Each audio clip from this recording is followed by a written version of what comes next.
It's a grand finale at the Democratic National Convention as Kamala Harris vowed to chart a new way forward. In her address, Harris reflected on her career as a prosecutor and drew a stark contrast between her policy agenda and Donald Trump's. ABC's Jacqueline Lee is in Chicago with more.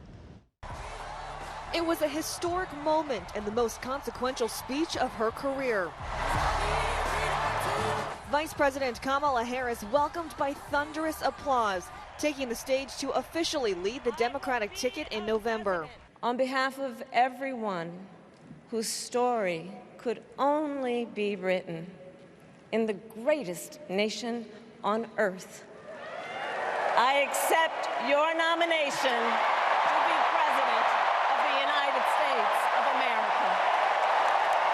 Harris reintroducing herself to the American people. My mother was a brilliant, 5-foot-tall, brown woman. She taught us to never complain about injustice, but do something about it. Harris slamming former President Donald Trump and his attempts to overturn the 2020 election and warning what will happen if he gets another 4 years. After the United States Supreme Court just ruled that he would be immune from criminal prosecution. Just imagine Donald Trump with no guardrails.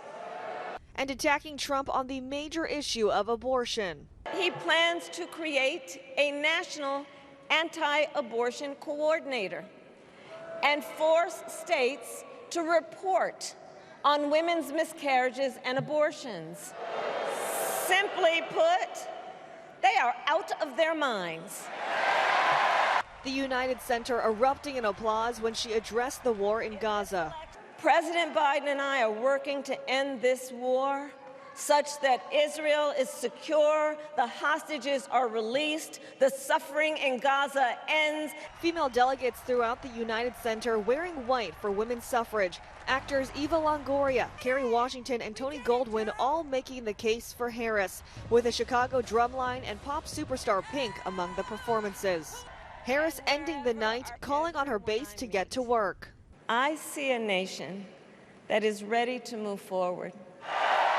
Together, let us write the next great chapter in the most extraordinary story ever told. Harris will head to Washington, D.C. later today. She will debate former President Trump in Philadelphia on September 10th on ABC. Jacqueline Lee, ABC News, Chicago.